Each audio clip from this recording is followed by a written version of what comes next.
Lucy McLean. My name is Lucy McLean. America's Vault Dweller, hero of the West, or misunderstood capitalist cult member, Lucy okie-dokied her way from the vault womb into our open hearts.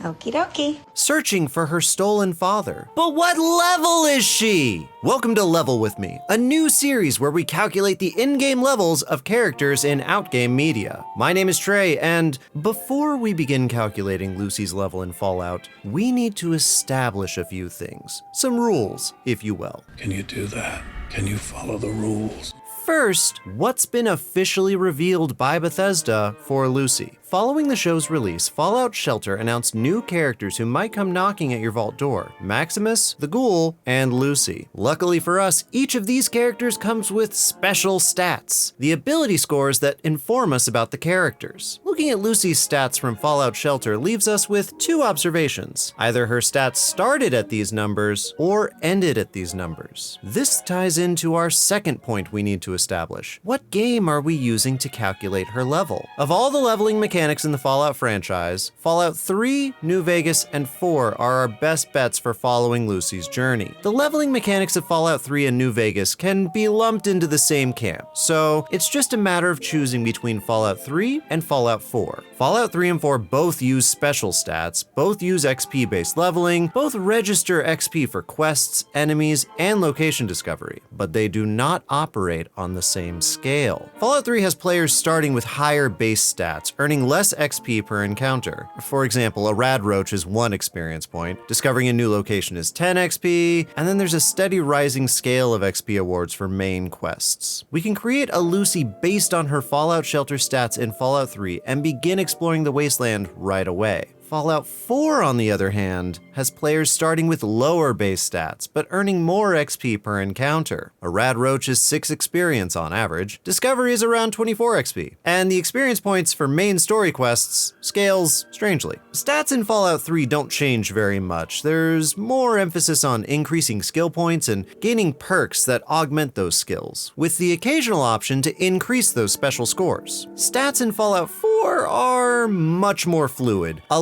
large chart shows character progression for each stat with requirements for each perk that you could pick up. One level gets you 1 point to put somewhere, which you can easily put into stats or into perks related to those stats. In both games, there are also means by which a player can increase their experience gain, through the Swift Learner perk in Fallout 3, or through having a higher intelligence score in Fallout 4. Given the parallels between Lucy's journey and events that are depicted in Fallout 3 and New Vegas, we can safely move forward with Fallout 3 as our leveling mechanic. An exploration of Fallout 4 could be something in a future video though. Let me know your thoughts in the comments. Next, we must consider what difficulty scale modifiers do to XP gains in Fallout 3. Lucy is operating in what is essentially survival mode, but there is no survival mode in Fallout 3. Instead, we'll have to use the hardest difficulty in the game, very hard, and calculate XP according to that, 150%. Essentially, if an enemy is worth 50 experience points in normal mode, it's worth 75 XP in very hard mode. Crucially, this bonus experience only applies to enemies and combat, not discovery or quest experience. Thankfully, Lucy doesn't participate in a whole lot of combat this season, as we'll see, so these calculations should be pretty easy to apply. Discovery experience is pretty stingy in Fallout 3. By my reckoning, if the location has a sign advertising itself, it counts as a location granting experience. And that XP is always fixed at 10, no matter how important that place might be.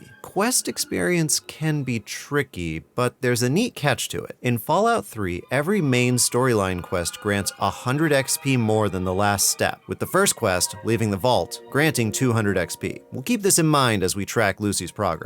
And before we dive in too deeply, there will be spoilers ahead for Season 1. If you haven't watched Fallout, please go watch it. It's really entertaining. Also, if this kind of content is interesting to you, consider subscribing. We're still growing and would love to have you along for the ride. With all that figured out, let's follow Lucy's journey and see what she does and what qualifies as an XP reward activity. Okie dokie.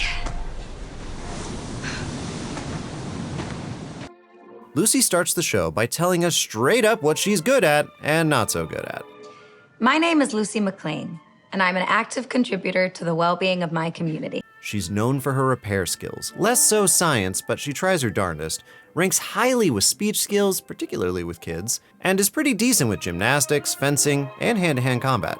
She's also an incredible shot. Most importantly, she always tries her best. If only we were all so forward about ourselves. Lucy wants to get married to someone who isn't her cousin Chet. Sorry, Chet. And to do so, she's gonna need approval for a vault swap.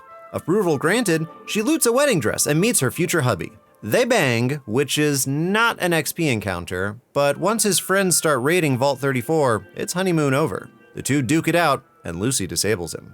From there, Lucy patches herself up with a stim pack and heads to the armory, where she ditches the knife in favor of a very clinical syringer.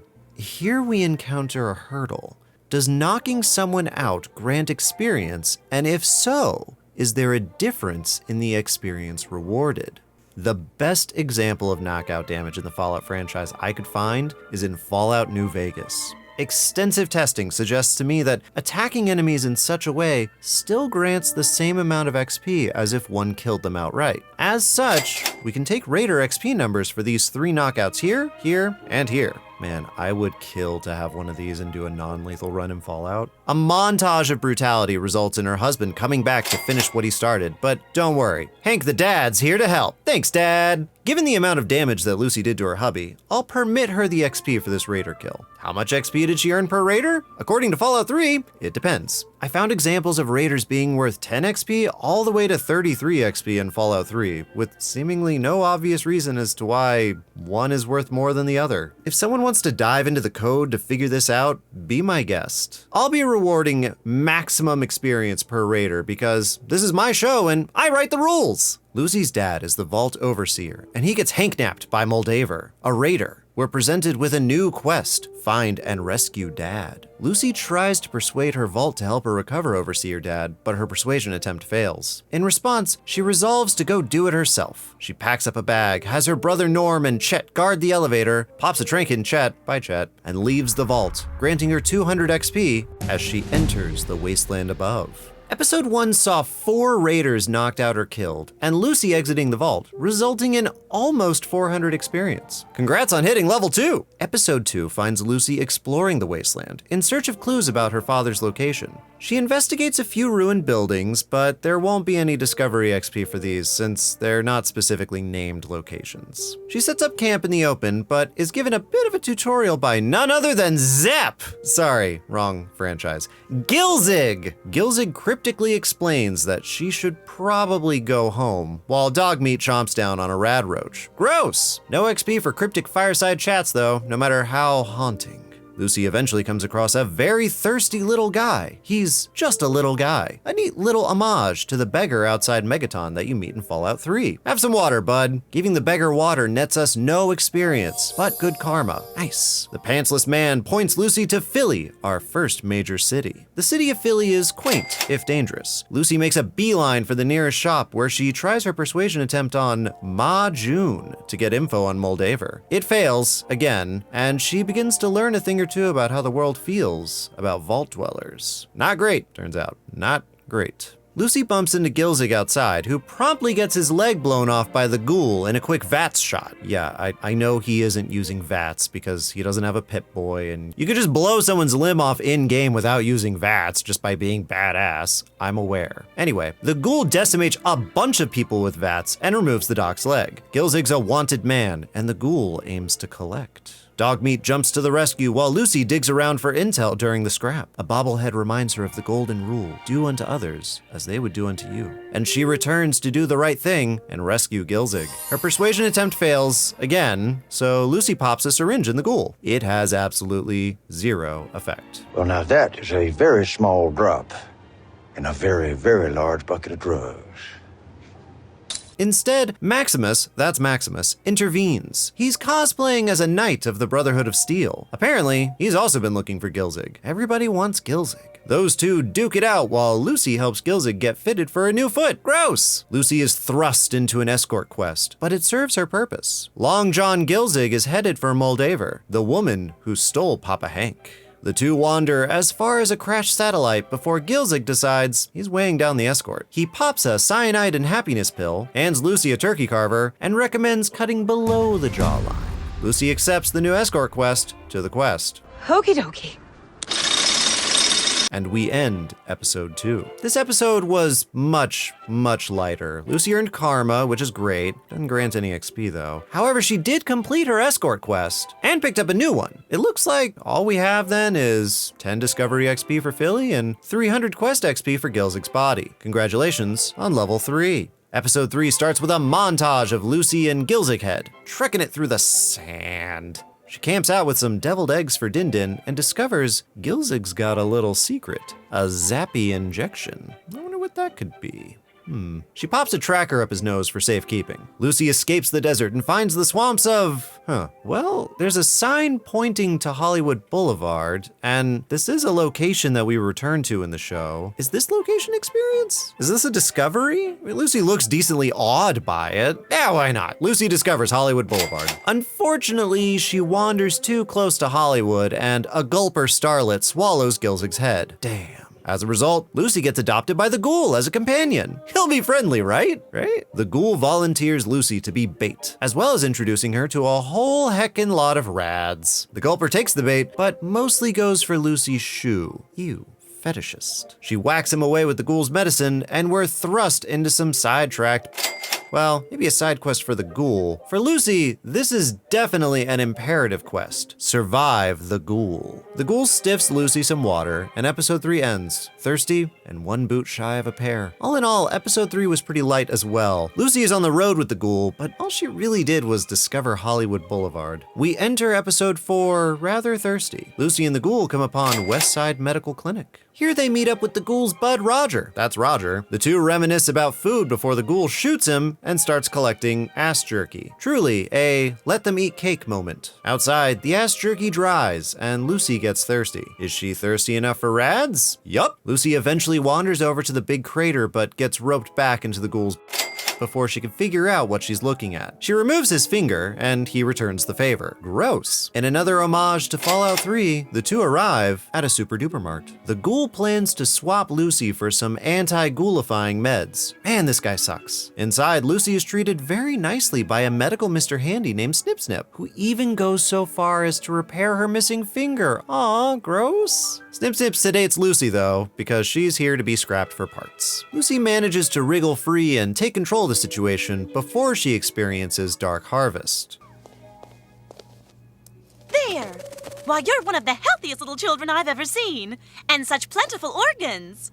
While Lucy's handling that, let's see how much XP a Mr. Handy is worth. In Fallout 3, you can encounter two varieties of Mr. Handy. There's the bog standard, and then there's the more militarized Mr. Gutsy. A Mr. Handy is worth 5 XP, while Mr. Gutsy is worth 25 XP. However, you won't be finding a medical grade Mr. Handy in Fallout 3. That variant emerges in Fallout 4 with Nurse Handy and Dr. Handy MD. He earned that degree. You will call him doctor. That said, there is a Mr. Handy locked inside a hospital, and killing him grants 5 experience points. So I think we can safely ascribe that amount of XP to Snip Snip, who is in the process of dying as Lucy threatens the raiders and demands the release of everyone captured, feral ghouls included. This exchange of lives results in Lucy being attacked by Martha the Ghoul. That's Martha, who Lucy unfortunately must put down. Sorry, Martha. Lucy equips some armor, modifying her vault jumpsuit to become an armored vault jumpsuit, increasing her damage resistance to 12 and providing a +5 to energy weapons and small guns. After dumping the ghoul with some meds and earning some more karma, Lucy saunters off in pursuit of Gilzig's head. Episode 4 was pretty busy. Lucy found 2 new locations and defeated 2 enemies, as well as completing a quest with the ghoul. That's a decent chunk of XP for Lucy, enough to rocket her to level 4. Episode 5 requires a bit of a recap. You see, Maximus met up with his new squire, that's Squire, and together they got a hold of Gilzig's head. But along the way, Maximus admitted he wasn't actually a knight. His squire pulled his fusion core and absconded with Gilzig's head. Loyalty. By some miracle, Lucy happens upon Maximus and pops a cap and 3 rad roaches. Nice shooting, Luce. Her engineering skill comes in handy, and she frees Maximus from the suit before promptly passing out due to radiation damage. Maximus patches her up with some radaway, and the two set off in search of his squire. There's actually a cool shot here where you can see Lucy's current health status. Could be worse, could be better. She's on the mend. The two bond over talking about their worlds, their backgrounds, politics, general companion banter. Eventually, they come across a bridge in need of crossing and are confronted with another hard reality of the wasteland, stranger danger. Maximus suggests shooting them, to which Lucy balks. Lucy suggests peacefully crossing, which, hey, persuasion attempt success? Unfortunately, their two neighbors spy Lucy's Pip-Boy, and greed gets the better of them. Maximus caps both, but is wounded in the process. He says the two were fiends, people who eat people, and here again, we have a bit of a conundrum. You see, fiends appear in Fallout New Vegas as a very specific group of raiders. They don't appear in Fallout 3, nor do they appear in Fallout 4. But do we even award Lucy for their deaths? Well, Maximus could be considered a companion, but Fallout 3 does not provide XP from companion kills. Fallout New Vegas, on the other hand, does. So given that these are enemies name-dropped from that game, I think it's safe to ride the line and permit the XP here. The two discover Shady Sands, and Lucy gets a lore dump. In the process, Lucy also discovers Maximus is bleeding. With Maximus wounded, a new quest begins. Save Maximus. In the process of looking for medical supplies, the two make another discovery, the entrance to Vault 4. The episode ends. Another busy day. Lucy killed 3 rad roaches. That's rad. And her new companion killed 2 fiends. Now they're friends. Together they discovered 3 locations and started 2 quests. Find the Squire and save Maximus. Not too shabby, Lucy. Episode 6 starts on familiar ground. A vault! Maximus is skeptical while Lucy is stoked. This quickly reverses, however, when Lucy suspects not all is right in the vault, while Maximus gets adjusted to the comfortable lifestyle. Extra body parts on the neighbors be damned. At least they got that bullet wound taken care of, though. Lucy gets another lore dump from the classroom and partakes in the local culture, emphasis on cult. Moldaver makes a cameo, and Lucy is shook. Using her newly acquired points in sneak, she descends to the forbidden level 12, where she learns the fucked up origins of Vault 4. Human experimentation. Gross! Lucy understandably flips out and attacks the scientists who have come down to see what the ruckus is all about. By my count, she disables 3, but is finally nabbed by 2 more vault dwellers. Episode 6 ends with some heavy plot, but light experience. At least she finished another quest. Welcome to level 5. Okie dokie. Episode 7 brings us back to a lore dump. It turns out a society run by scientists is light on humanity, and that's resulted in some serious transhumanist transgressions. The denizens of Vault 4 are the descendants of those experiments, and they're hard at work trying to ease the pain of the remaining subjects and survivors. As such, Lucy is subject to the harshest punishment the Vault has, a well-supplied exile to the surface. Maximus misses the memo and jacks the Vault's fusion core, and begins waylaying into the crowd in order to free Lucy. He takes out 3 Vault dwellers, 2 of which are guards. According to Fallout 3, Vault security guards are worth 20 experience points, while a standard Vault dweller is just a flat 10. Good job, guys. You've really proved yourselves. Vault 4 is genial about the whole thing, though. Lucy and Maximus start to head out, but she tells Max to return the fusion core. Good karma there. Everybody liked that. The two eventually catch up with Maximus's squire, who is at the radio station, waiting on the Brotherhood, and has also apparently become a ghoul. Neat. Having recovered the head, Maximus sacrifices his goal in favor of Lucy's. He gives the head to Lucy and sends her off to Moldaver to finish her quest. You're a good man, Maximus. Episode 7 ends. Maximus watching the Brotherhood approach, and Lucy making her way to her conclusion with Moldaver. Lucy and Max completed a quest and beat the snot out of 3 Vault dwellers, pushing her XP higher and higher. Not too shabby. The final episode dawns. Lucy approaching Moldaver's compound. You know, for a military compound of raiders, there sure is a lot of food and happy kids. Also, spot the ghoul who recognizes Lucy. See? Karma! Lucy confronts Moldaver and completes her escort quest. Congratulations on level 6. And welcome home, Gilzig! Moldaver explains that Gilzig was delivering cold fusion, unlimited power for the wasteland. What a communist. Lucy's dad, meanwhile, is Vault-Tec through and through. He's also apparently 200 years old. You see? it's revealed in a flashback from the Ghoul that Vault-Tec dropped the bombs to secure their monopoly. Every vault was an experiment, and Lucy's was to see how society would manage with perfect middle management. Horrifying. Lucy's mom tried to get her out, start a new life at Shady Sands, but Lucy's dad hates it when he's not allowed to manage things. The man needs to manage things. So he managed to nuke Shady Sands, killing thousands. Dick. Lucy is understandably horrified by this knowledge, made even more visceral by the current Brotherhood of Steel raid occurring outside. Violence at a moral level, just to maintain some twisted measure of control. That is the legacy of Vault-Tec, and her father is a living monument to their cruelty. Maximus breaks into the room with a headless knight, here to rescue Lucy and her father from Moldaver. Maximus frees Hank before Lucy can articulate that the monster has been released from the cage. Welcome to level 7. Lucy's father downs Maximus. That dude must have at least 6 concussions by now, and Lucy responds in kind by pointing a pistol at Papa. Lucy's karma streak wins out, however, and she can't pull the trigger. But the Ghoul can! He John Wicked his way into the observatory and left a mighty flesh wound on the senior McLean. The two are very familiar with each other, as referenced in that flashback, and Papa is none too excited about the prospect of consequences. The Ghoul wants his family, but Papa decides to Buzz Lightyear the f*** out of there. To infinity and beyond! Lucy consoles Maximus's unconscious body, while the Ghoul offers her a new story quest. Before they head out, Lucy ties up the final loose end, true to her karmic choices. She puts her mother out of her misery. Lucy says one last goodbye to Maximus's concussed brain and heads out with the Ghoul before the rest of the Brotherhood can arrive. Okie dokie.